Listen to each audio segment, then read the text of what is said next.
Gawa tayo ng strawberry jam. Kesa kasi masayang siya. Kasi lagay namin sa freezer. So, hindi na siya maganda. So, gawin natin siyang strawberry jam. Kesa itapon natin. So, nag-search lang naman ako sa YouTube paano gawin. So, madali lang naman siya. 3 ingredients. Strawberry, sugar, and lemon. Yan lang.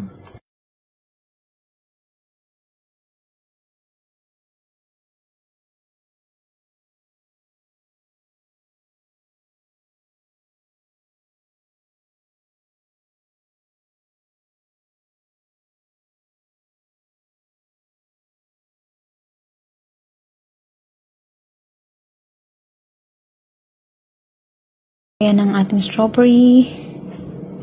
Naantay lang natin siya na kumulo. At dapat halu-haluin siya para hindi siya masunog sa ilalim. Nagmukha na siyang strawberry jam.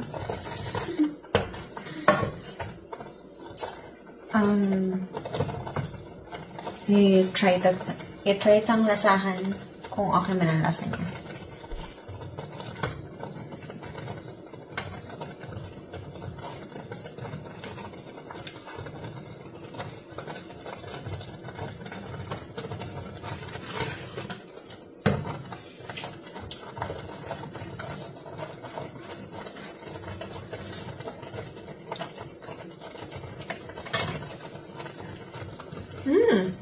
Okay na siya.